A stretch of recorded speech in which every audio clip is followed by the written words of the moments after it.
Hello students, today we shall be discussing peritoneal spaces. Now usually students neglect this topic because they don't understand, but this is quite easy and surgically important too. So let us see what are peritoneal spaces. Basically these are space between visceral and parietal peritoneum.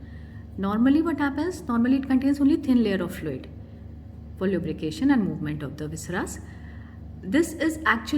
This forms a potential space. Potential space means that it has a capacity to get distended in case of collection of any fluid or air, you can say. So that usually happens in cases of abdominal infections, surgeries, or rupture of any ulcers and all. You can see fluid collection in this peritoneal spaces. Now the collected fluid moves inside the peritoneal cavity. Basically this is the peritoneal cavity. The collected fluid, it moves inside the peritoneal cavity and gets collected in some places. This movement and collection in some places, it depends upon the peritoneal reflections. So now let us see how these reflections, they divide the peritoneal cavity into various spaces where the fluid gets collected. Now for the peritoneal cavity usually extends from one diaphragm to another diaphragm, that is from thoracoabdominal diaphragm to the pelvic diaphragm. This cavity has been divided into two parts mainly. One is abdominal cavity proper and the other is the pelvic cavity. So this pelvic cavity, you can say this is the level of the pelvic brim. Pelvic brim is the highest point. You can see, appreciate it in this diagram.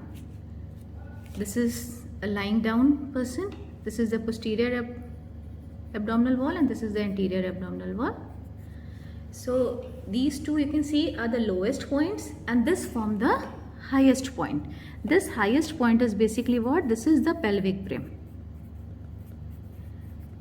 Now by this pelvic brim, the abdominal cavity has been divided into two. One is abdominal cavity proper and the other is the pelvic cavity. Pelvic cavity we had already done in the previous lecture of vertical tracing of the peritoneum, where we had seen what? That this pelvic cavity, it contains various pouches and spaces. You can see rectouterine pouch, the vesicouterine pouch, the rectovesical pouch, and the paravesical pouch lying on the sides of the bladder, the pararectal space lying on the sides of the rectum. So these spaces we had already seen, all these lie in the pelvic cavity.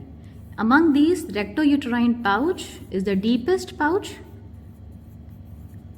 So in standing position, the fluid collection you can appreciate in this rectouterine pouch in females and the rectovesical pouch in males. Now let us come up to the abdominal cavity proper. The attachment of transverse mesocolon to the posterior abdominal wall, this provides a natural barrier to the flow of the fluid here. So this attachment of transverse mesocolon, by this we divide this abdominal cavity proper into two. One is supracolic and the other is infracolic. So above the transverse mesocolon and below the transverse mesocolon.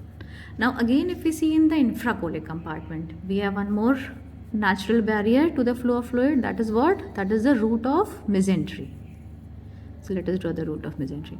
By this root of mesentery, if you see, this infracolic compartment has been divided into two. This is the right side, this is the left side. So we have right infracolic compartment and we have left infracolic compartment.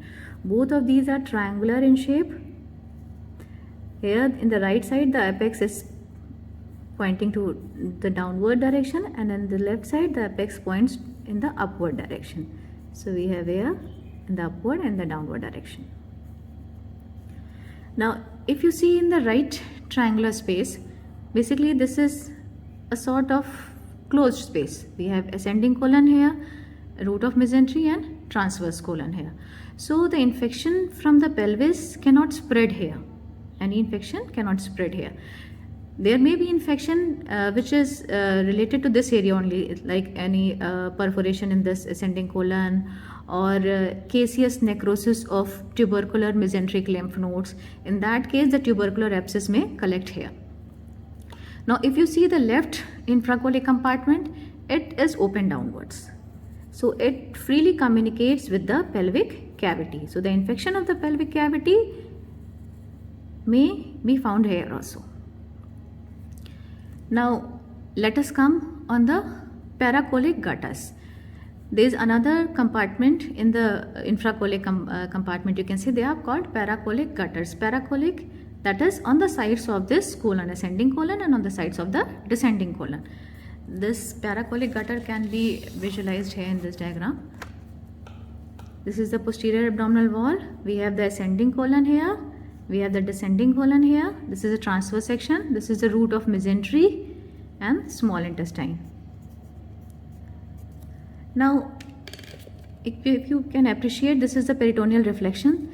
So there, on both the sides of the colon, you can see there is a dip, and these forms the paracolic gutters. This form a longitudinal paracolic gutters, the orange colored area.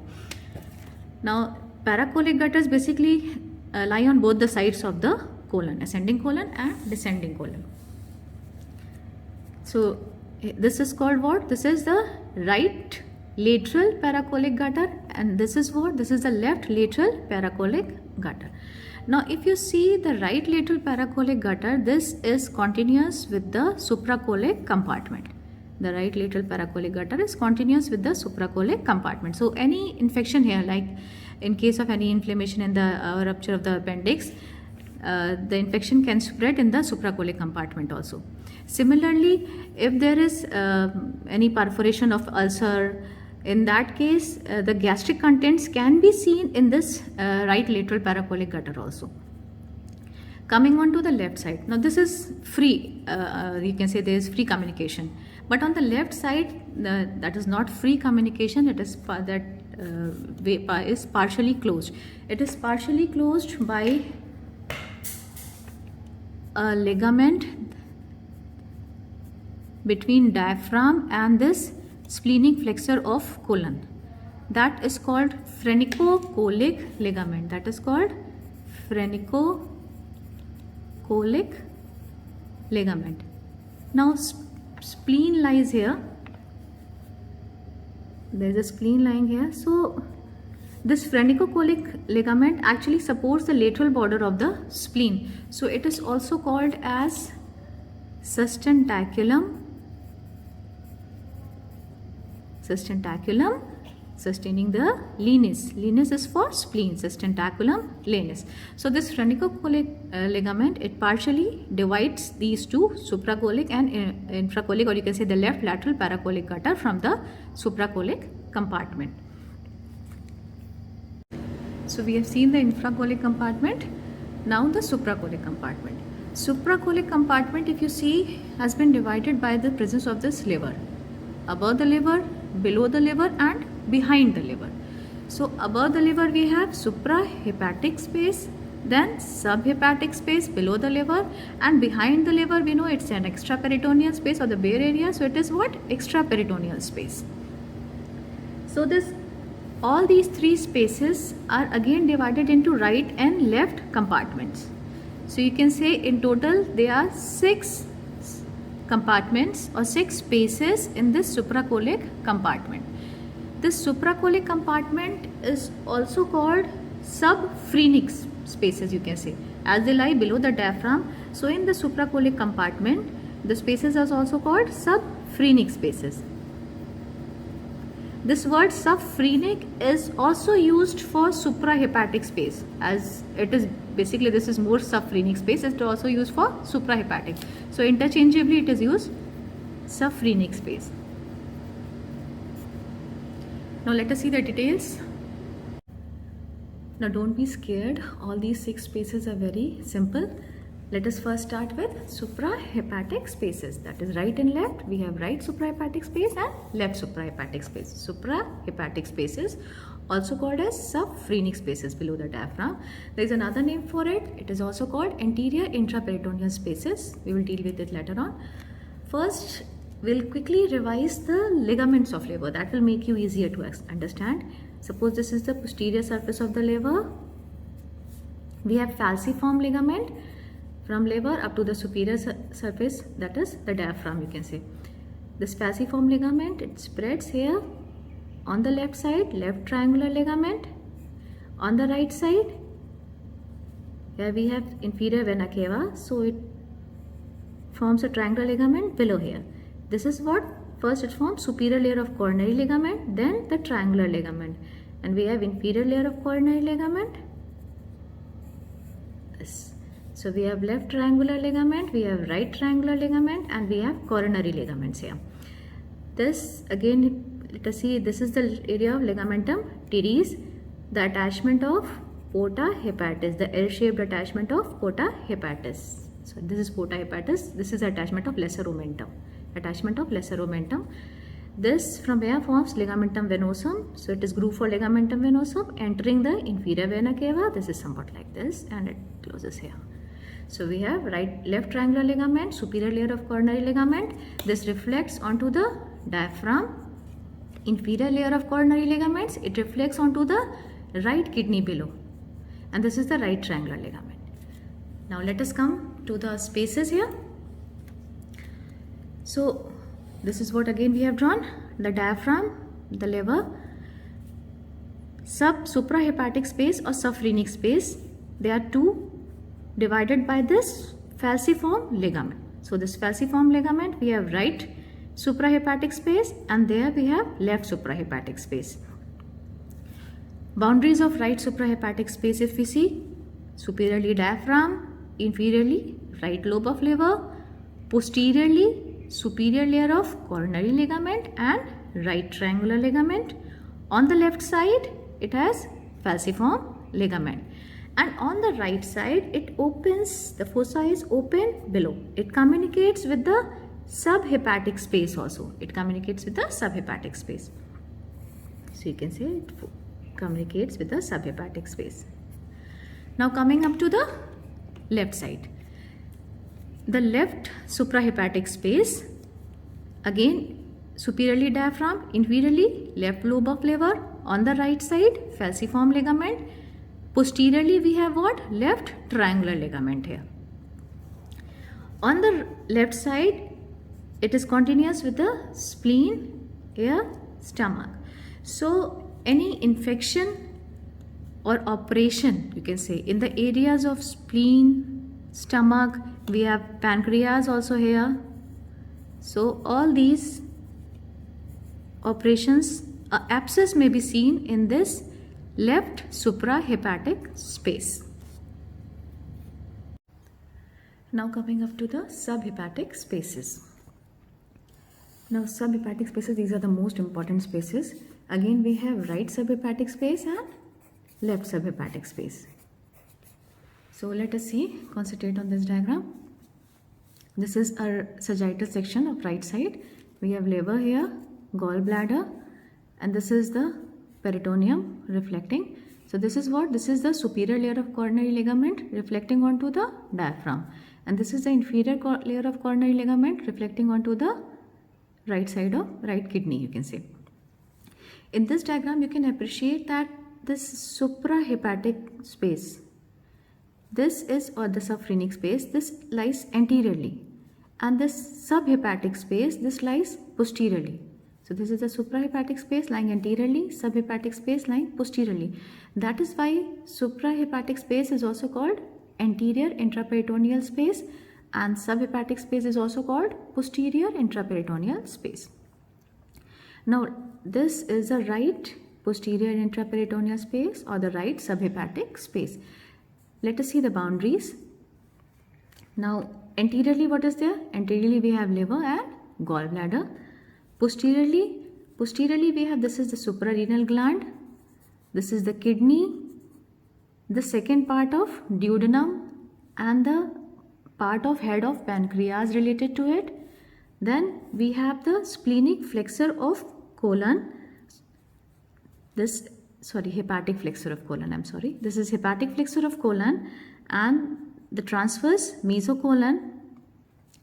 Now the space, if you can see, it is superiorly bounded by inferior layer of coronary ligament and it opens inferiorly into the general peritoneal cavity. Here we had seen earlier that it is related to the right lateral paracolic gutter also. On the left side, it communicates with the left subhepatic space, on the left side. Now this space, there's another name for this. If you can see, it lies between liver and kidney. That is why it is also known as hepatorenal pouch. Hepatorenal pouch. It is one of the most frequently asked questions. There is another name for this pouch. It is called Morison's pouch. Now this named space is important because it is the most dependent part of the peritoneal cavity in supine position. You can appreciate it in this diagram which we had seen earlier. So this was the pelvic cavities, this was the abdominal cavity, and here you can see between the liver and kidney we have this pouch. This is the hepatorenal pouch or the Morrison space. So any trauma or surgery in this abdominal cavity, the fluid collection will be seen initially in this Morrison's pouch, which is the most dependent part. Now coming up to the left subhepatic space. So left subhepatic space, if you see on the left side just below the liver we have the lesser sac. So basically lesser sac is the left subhepatic space. Lesser sac is also known as omental bursa. It is also known as omental bursa. Why it is called omental bursa? Because it's acts as a bursa for the expansion of the stomach. So it is lesser sac or left subhepatic space or omental bursa. Now let us see the boundaries of lesser sac or this left subhepatic space. Anteriorly, if you see, we have, this is the stomach, this is the liver, lesser omentum, greater omentum. So anteriorly, starting from the top, posterior layer of the lesser omentum, then stomach covered by the visceral peritoneum, then we have second layer of greater omentum. So this forms what? The anterior boundary. Posterior boundary, if you see, third layer of greater omentum, we have this transverse colon, then transverse mesocolon, then the visceral peritoneum covering anterior surface of pancreas, anterior surface of left kidney and anterior surface of suprarenal gland. This forms the posterior boundary. Superiorly, if you see, we had already seen that this lesser sac is related to the caudate lobe of the liver. So superiorly we have the caudate lobe of liver. This forms the boundaries of the lesser sac. Lesser sac is basically closed from all the sides except what?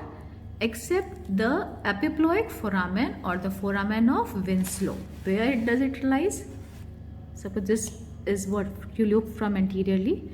So this is the porta hepatis, the attachment of the lesser omentum onto the liver. Now the lesser epiploic foramen or the foramen of Winslow is a slit-shaped foramen about 3 centimeters long, lying at the free right end of the lesser omentum. So this is the epiploic foramen. Lesser sac is closed from all the sides except at the epiploic foramen, which lies on the upper right margin of this lesser sac. Now let us see the interior of lesser sac. Interior of lesser sac, for that we will have to recall 2 folds, gastropancreatic folds. If you remember, we had seen the gastropancreatic folds in the previous lecture. If this is the celiac trunk, we have the left gastric artery and then entering between the 2 layers of the lesser omentum. So similarly here we had common hepatic artery entering the then the right gastric artery entering the two layers. So here this left gastric artery raised a fold in the posterior layer of lesser omentum. Similarly, here the common hepatic artery raised a fold in the lesser omentum. So if you see from inside the sac, you will see a raised fold. This was what? This was the left gastropancreatic fold. Sickle shaped fold inside the cavity of lesser sac. And similarly, this formed the common hepatic artery raised a fold called right gastropancreatic fold. Now, if you remove all these structures, remove the stomach and the greater omentum. Now, what we see, the interior of the lesser sac, it will be somewhat like this. You can see like this. Okay. So, this is the cardiac end of stomach, which we have drawn here. This is the duodenal end or the pyloric end, which we have drawn here. And these are the two ends of the transverse colon. This is the region of epiploic foramen now. So this is the epiploic foramen or the foramen of Winslow. Now we have seen here two folds raised here, left and right gastropancreatic folds. Now those folds will be raised here. So here we will have a fold, raised fold, gastropancreatic fold, left, and here we will have a right gastropancreatic fold. Now if you see these two folds, basically they tend to merge here almost, creating a very small foramen here. This divides this cavity of lesser sac into two parts. We have upper recess here and we have lower recess here. And similarly, near the spleen there is another recess formed. We have gastrosplenic ligament and lienorenal ligaments here. Gastrosplenic ligament. So near the spleen we have splenic recess here. This is spleen. So in this way we see that the lesser sac forms three recesses: upper recess, splenic recess and the lower recess. Developmentally, if you see that lesser sac is almost completely cut off from the rest of the peritoneal cavity except at the epiploic foramen or the foramen of Winslow. Now, in case of any rupture of ulcer in the posterior wall of stomach, rupture of any gastric ulcer, what will happen? The contents of the gastric cavity, they will tend to escape in this lesser sac. So they will tend to escape in this lesser sac and they may escape into greater sac via this foramen of Winslow, or usually what happens, the inflammatory exudates tend to seal this foramen of Winslow. In that case, to remove the exudates, to remove the contents of the gastric cavity, we have to insert a tube inside, a drainage tube inside the lesser sac. So we have seen the four intraperitoneal spaces. Now coming up to extraperitoneal space. This is again divided into right and left side. Right extraperitoneal space and left extraperitoneal space. Extraperitoneal means behind the peritoneum. So here what will you see? Behind the peritoneum, on the right side we have behind the peritoneum bare area of liver, and on the left side we have bare area of stomach. So this is simply, both are related to the bare area of liver and here on the bare area of stomach. If you see the boundaries, all you have to recall is the bare area. So the bare area of liver, here this is the bare area, superior layer of coronary ligament, then the right triangular ligament, then the inferior layer of coronary ligament inferiorly, and on the right side you can see the groove for inferior vena cava. So this is groove for inferior vena cava on the left side. Coming on to the left extraperitoneal space, this is simply behind the bare area of stomach. Behind the bare area of stomach, what will you see? Posteriorly it is related to the diaphragm, the left suprarenal gland lying over the left kidney.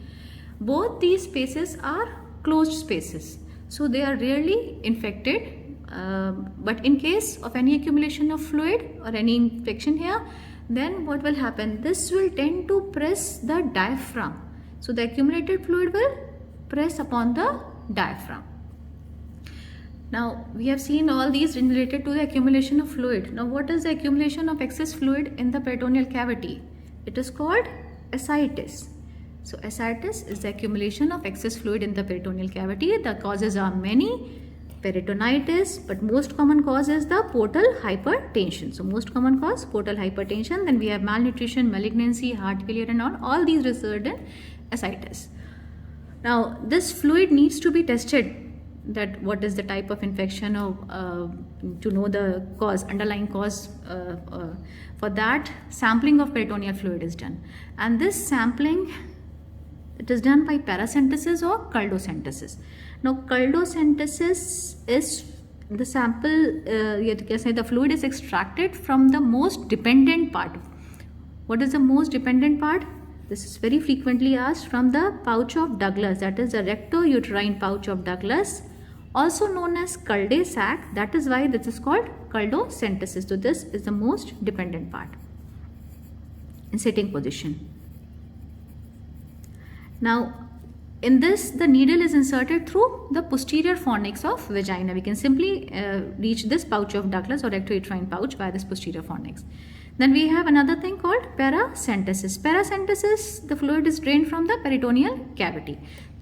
Here the needle is inserted through the anterolateral abdominal wall, usually above the urinary bladder, where we have to be careful about the inferior epigastric artery. Now let us see this diagram. In the supine position, the fluid tends to collect either in the pelvic cavity or in the abdominal cavity. Now where in the abdominal cavity? The most dependent part. What is the most dependent part? The most dependent part is the pouch of Morrison, that is the hepatorenal pouch, or we call left subhepatic or left posterior space. Now in inclined position, this position is actually called as Fowler's position. It is inclination of 45 degrees. This is to nurse the patients. What happens in this position? The fluid due to gravity tends to collect in the pelvic cavity.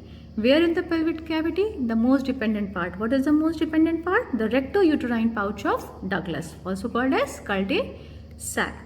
Now one thing to be noted here is that when the fluid tends to collect up above near the diaphragm here. Now because of the movement of diaphragm, the exudates, you can say, the inflammatory fluid, it gets absorbed. But in this position, in the pelvic cavity, the absorption of the inflammatory fluids is very slow.